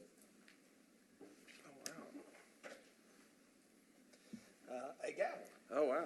Oh, isn't that exciting? Thank you. Oh, I appreciate it. Thanks. May I speak? I'll just use this at home. Yeah, feel free to use that at home and in your business career. Would you mind, Chairman, if I added a few Absolutely. words? I just wanted to thank you for I've known you for 7 years. It's been a great ride we've had together. And I wanted to thank you for your thoughtfulness and your creativity and your humor, and also using that gavel. You've done it so well. Oh, well, thank you. Yeah. Much Thank you so appreciated. much. Yeah, and I mean, it is it's kind of bittersweet. I mean, 10 years goes by very quickly, and, I think a lot of folks, if you're watching on TV or you're in the audience, or even when you're asked to serve on this board, or any board of the city, to me, the first question is, well, how did all that come about and what do they do? And I didn't really know much about the BZA, but I had been, as a business person, I had been through the codes process, and I felt like maybe the Mayor Dean felt like that was a skill or an experience that might have some diversity or needed on the board. Who knows? They may have asked enough folks that said no till they found me who finally agreed. But it has been a real joy and honor. I was talking with Joey. Joey has been he was in that chair when we started as a member of the code staff and secretary of our board, and now he's in the same chair as the zoning administrator. And we're kind of leaving it. I'm leaving it like I found it, and I don't think we've aged much. And at least he disagreed with me, but I think that may have been on me. He said it was him. But No. I know my beard's a lot grayer. But 250 meetings, 3,000 some odd cases. There have been 15 board members that I've served with, 3 zoning administrators. And, everybody that's on this board, and any board in the city, volunteers their time. They're asked to serve by the mayor, and are appointed by the council, and they serve for a certain number of years depending upon the board. And, every board member I've had the, pleasure of serving with, and it's really been a pleasure to serve with everybody, has taken the role seriously and, done their best to make a good decision based on the information they have. And I really appreciate that. And, people don't always see my point of view, and I've said before, that's why there's 7 of us instead of 1. It's nice to have different perspectives, and sometimes we don't see the case the exact same way, but I know that everybody, if they choose a different path than me, is doing it thoughtfully and with respect to the Metro Code and the case at hand, and that's been really nice. This has never been, in my opinion, a political or a personality-based board. It's always, there've been a lot of personalities on this board that have been a lot of fun to be with, but it's always been a board that people take seriously and do their very best to do the right thing for the city, and I really appreciate that. And it's been a real honor to serve on it. I appreciate that being asked, and Mayors Dean and Barry allowing me to serve, and the council for approving me the first time. They didn't know me, but they did know me the second time, so I guess I'm more grateful for the second go around than the first. Anyway, so thank you. And thank you for this. Thanks. All right. Thanks again, Mr. Chairman, again for your service, and that's very well deserved. I apologize I couldn't get you a gold one, but. Oh, that's all good. It was not in the budget. That's correct, Mr. Laws.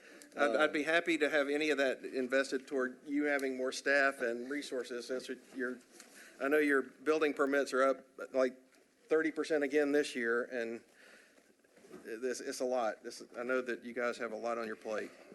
We do. Thank you. You're kind to say that. And, with that, we'll transition into our first case today. Our first case on Mr. Taylor's last agenda is 2022-13, David Purser, the appellant, Nashville Chin Baptist Church, the owner of the properties at 5738 Cane Ridge Road, requesting a variance from the sidewalk requirements in the AR2A district. The appellant is constructing a new church on the property and is requesting to not build or contribute to the in lieu of fund referred to the board under section 1720, 120. The appellant has alleged the board would have jurisdiction under section 1740, 180. The appellants are present. Okay, if you'll come forward, sir. Are there any parties present in opposition to this case? Mr. Chairman, seeing none. Mr. Purser, you'll have 5 minutes. I'll go through my presentation first and set up the case for you, and then I'll turn it over to you to present. The subject property is located, as you see here on the parcel in red, along the east side of Cane Ridge Road. It is in the AR2A district, and members, you do hear a lot of, at least in years past, new church cases. Churches are permitted use in AR2A and don't have to come to the board for approval. The nature of this request comes through, due to the construction of this new facility, the sidewalk requirements under the zoning code were triggered. The applicant filed a sidewalk waiver with the Codes Department and the Sidewalk Waiver Committee. The Sidewalk Waiver Committee recommended to me, and ultimately my decision was that sidewalks should not be built here, but they should contribute to the in lieu of fund. The applicant's original request was to do neither due to some topographic issues on the property. This is the subject property of the aerial photograph, and the cause of even being required sidewalks was the sidewalks installed along Cane Ridge Road as part of this development to the north here. So the construction of this neighborhood to the north, sidewalks were built throughout and turned out on Cane Ridge Road here and here, and that is what's triggering the sidewalk requirement for this proposed use. So if those houses hadn't been built across the way, no sidewalks would be required at all. and they don't, and the church doesn't own the land next, is that right? That's correct. There's a small strip of land that runs parallel with the north property boundary. Back in my practice years, sometimes that's called a spite strip, but it's a thin strip of land that runs parallel to the development's property that the homeowners association maintains, and that is where the sidewalk turns out onto Cane Ridge is there, and then again on the north side of that. So will you point on the pointer, will you show the board just exactly what we're talking about, what the request is for? It is. The request would be to not build or pay in lieu of along their entire frontage of property. They do have an area with some rock outcropping in this area that's in yellow and some topographic hardship, which we in the committee felt, okay, that seems to be a reasonable waiver of the sidewalk or payment request in that area. But we felt, given the topography of the land along here, that if construction did not occur, then payment in lieu should occur there. And I'll show you some photographs of that area. As you can see in the photographs, it's a little dated, a little while back when we took these photographs upon my visit. But this is the view along Cane Ridge Road. The upper photograph is to the east or to the southeast of the site plan which you looked at, and then this view is looking north toward that development there. And I will leave. And you know, when you and I were talking about this case, we were looking at the plan. Yeah, the planning department has two recommendations, one from 2019 and one from this year. And the one from 2019, we'd looked and it said maintain existing sidewalks, but I think they were. It says that there's a 4-foot grass strip and 5-foot sidewalk along Cane Springs Road, which is the long side. Is that right? That's correct. And then there's no sidewalk on Cane Ridge Road. And their recommendation in 2019 was for them to maintain the existing sidewalks on Cane Springs and dedicate the right-of-way. And since then, planning has reversed that to say they shall contribute the in lieu for the Cane Ridge side. That's correct. I think they were mistaken in the 19, believing that property belonged to the church. But even though the property didn't belong to them, there were sidewalks where they said there were sidewalks. But Yes, sir, they just thought that belonged to the property. That's right. But the physical state of the property hasn't changed between the two. No, sir, it hasn't. Okay. All right. I'm sorry. I just wanted to me, it's a little confusing. I just wanted to make sure that we all had the same thoughts on this. Yes, sir. And with About that, I'll what's turn what? it over to the appellant. Sir, you'll have 5 minutes to present your testimony. I'll keep the time over here. I'll let you know. You got a minute or so left. Hi, my name is Dave Purser with Purser Architecture and Design at 2819 Columbine Place, Suite 5 in Nashville. And I'm the architect and representing a client for Nashville Chin Baptist Church. And we've been in design on this for several years, and we did come before the board back in 2019. And I believe had a unanimous approval for exactly the same thing that we're asking for today. And so, of course, that has expired, and I recognize that policies change and people change their minds, and they're new members of the board, but we're here again to sort of ask you basically for an extension and for the same agreement and variance. And I didn't understand that there was a misunderstanding on the 2019. I may be a little confused on that. In terms of what's existing there, on the north side of the property, I believe there are sidewalks on both sides of Cane Springs Road. I think the confusion was that there's a strip of green just that doesn't belong to the church, and that because it's a different owner, I don't know. But do you all maintain all of that? When they mow the yard, do they mow that piece too? I don't know. Do you guys maintain the strip that's along Cane Springs Road? Probably not, if it's not theirs. And so I didn't know, I guess there's a maintenance, is that what part of the issue is, that there was a? I don't know. There was no. My understanding was it was mainly about dedication of the right-of-way in lieu of, rather than paying to the in lieu of fee. And I think that was the agreement, the main point of the agreement. If there's a maintenance issue, then I'm misinformed on that one. But materially, it has not changed. I was kind of, I understand there was a new policy put in place, so we went through those steps to go through, and we were denied, and I was kind of actually surprised that we were denied the sidewalk waiver because we had this approval.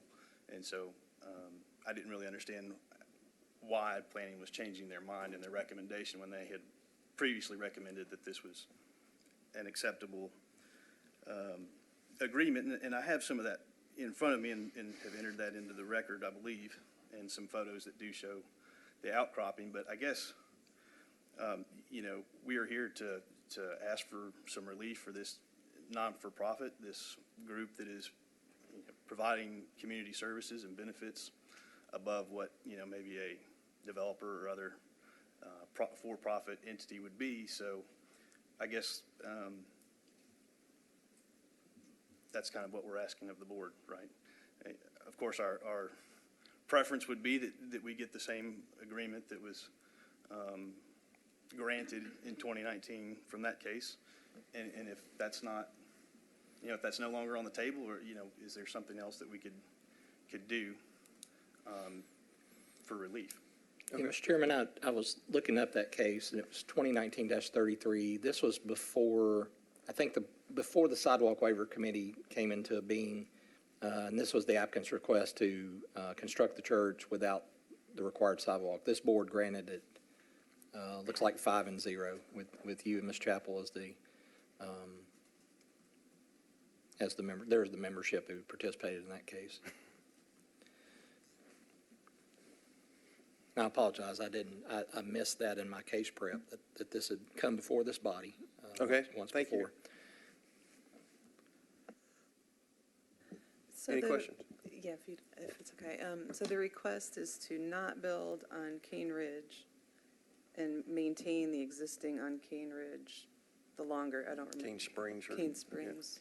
Is that the request? Well, the Cane Springs is actually nothing to do with these folks. So it won't, there's no involvement of that sidewalk area in that original, that 2019 request or this request. There's nothing on, it's just along Cane Ridge, which, looking back through this, it appears this board granted them a full variance from payment or construction in 2019. as many of these cases have with COVID, you know, you're going to start seeing some cases that you guys had approved as a board in 2019, 2020, sort of recycling back through this board over the next Because few the months. order expired? 'Cause Yes, it's been more than 2 years, okay. Any other questions? Did you have anything else to add? I don't believe so. Okay. All right. Well, seeing no questions, we will close public hearing. And thoughts? I mean, yeah, I'm having a hard time seeing a hardship for portions of it. I do understand that there is a change in, you know, I feel like the city should honor to some degree what that agreement was in 2019. I mean, obviously COVID's provided a hardship for everybody. I don't know if maybe a compromise could be to, you know, extend the existing sidewalk to the entry drive for the church. I think that, you know, that's like 20, 30 feet of sidewalk. That way we don't have a sidewalk to nowhere, and that could be a good compromise point. I had a similar thought. Would you mind if we open the public hearing to see if that, the thought was that as part of the project, they would wrap the sidewalk around the corner and then just take it to the driveway. Does that present, to your knowledge, any significant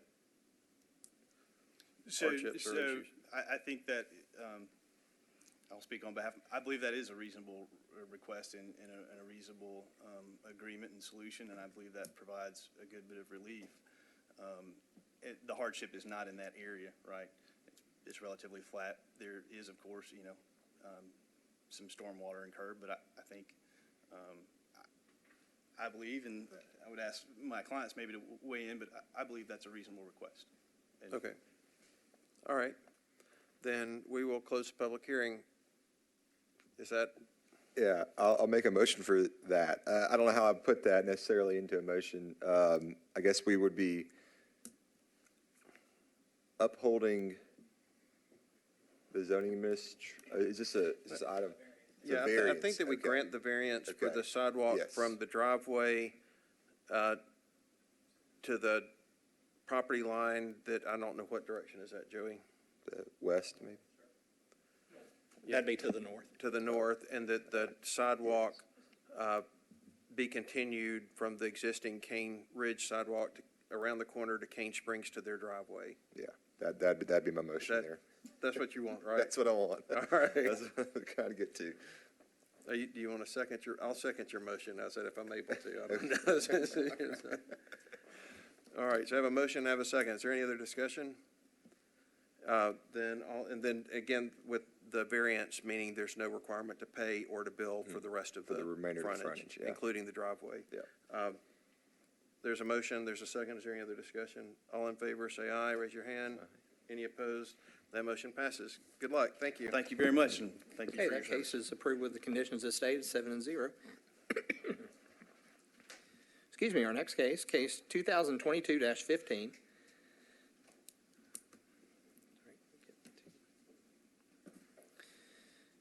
Mr. James Carroll is the appellant.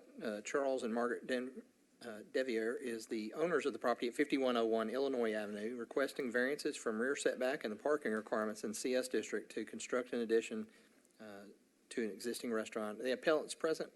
Yeah, they're coming forward. Are there any parties present in opposition to this case? Okay, Mr. Chairman, seeing none.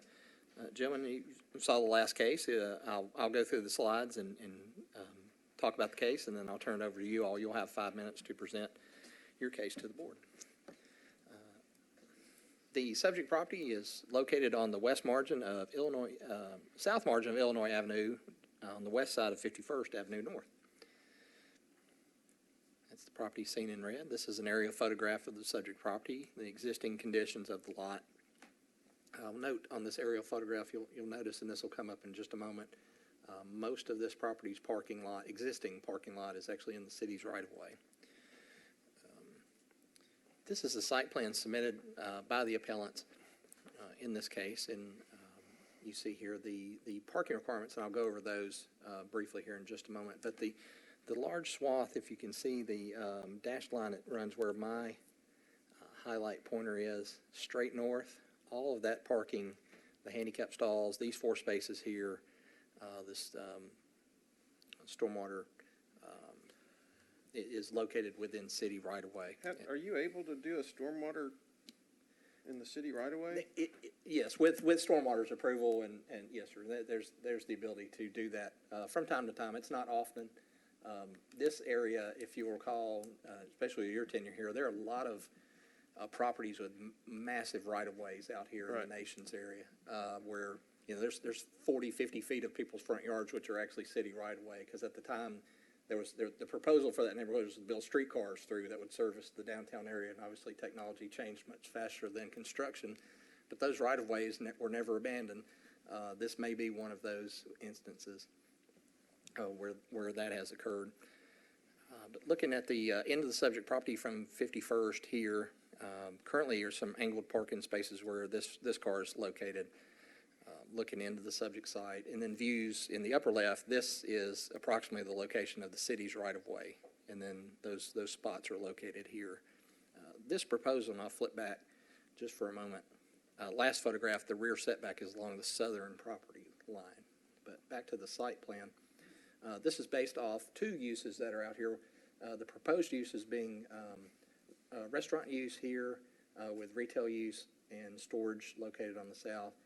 Under the zoning code, the shorter lot line, for purposes of determining a rear setback, sets forth that the rear should be opposite the shortest street line. So the zoning code does give me some flexibility to flip that. I felt in this instance that this makes the most sense to be the rear. The subject property just immediately west of this is also zone CS, which in CS zoning, there is no side setback. So rather than create a large variance along the entire length of this frontage for an existing condition, I deemed this southern property line to be the rear setback. The current rear area is clear from any existing structures that are here. I did have a discussion with the applicant regarding the use of restaurant. The original plan I looked at looked more bar to me, which would affect the overall parking count somewhat in this case, as we're in the UZO and there's no parking breaks for that. They've made assurances to me, and I told them maybe something they want to address with you guys too, that this is indeed restaurant use. And then a retail use that's located here. The retail portion of this use is under 2,000 square feet, and under the UZO under the zoning code inside the UZO, there's no parking required for retail uses less than 2,000 square feet. So there's no parking required for that. So the 6 that come about are based upon the additional restaurant square footage that's being added to this. I will ask the applicant before we get into testimony, in some of the exhibits you showed was a grass seating area in this area. Is that still the intent? If so, we would count that as a needed parking requirement, even though it's not under a structure. But any kind of outdoor seating historically under this zoning code, we've counted those seating areas. So if you don't mind during your part, if you'll clarify if that's, yeah, we are going to have some seating or not. It may change your overall required parking numbers, and I can update this slide to do that. But based upon what I've seen under roof in the building and applying all applicable deductions, we have 6 required. They're providing 2, and I say 2, that are these 2 spaces here are the only ones that I can actually count because they are not in the city right away. So they're on the private property. They're not in the right of way. So under the code, these are the only 2 in my highlighter that I can actually count. Physically, yes, there are parking stalls out here, and you'll see in the photographs too. So there are 4 in the right of way. Yes, sir, that's correct. And then 51st currently has some bike lane, as you see here in this area, some protected 2-way bike lanes in this strip, the existing sidewalk, the grass strip. So there's quite a bit of right of way that's not being used. But I just unfortunately couldn't count those. But you all can certainly take that into consideration. And do they have to upgrade the sidewalks, or are the sidewalks good? This one, I believe they've filed a sidewalk waiver with the committee. I'm not sure the committee's heard that request yet, but. Yes, it was approved. I'm sorry, if you would just push the button and turn your mic on and state your name and address, and then answer the question just for the record. Yes, my apologies. My name is James Carroll. I'm with PAL Nashville. We are the architects of record. We are located at 904 Main Street, Suite A1. And in response to that question, yes, we received, we are upgrading the sidewalks. The requirements call for a 4-foot planting strip and a 10-foot sidewalk. And we requested a waiver to reduce the sidewalk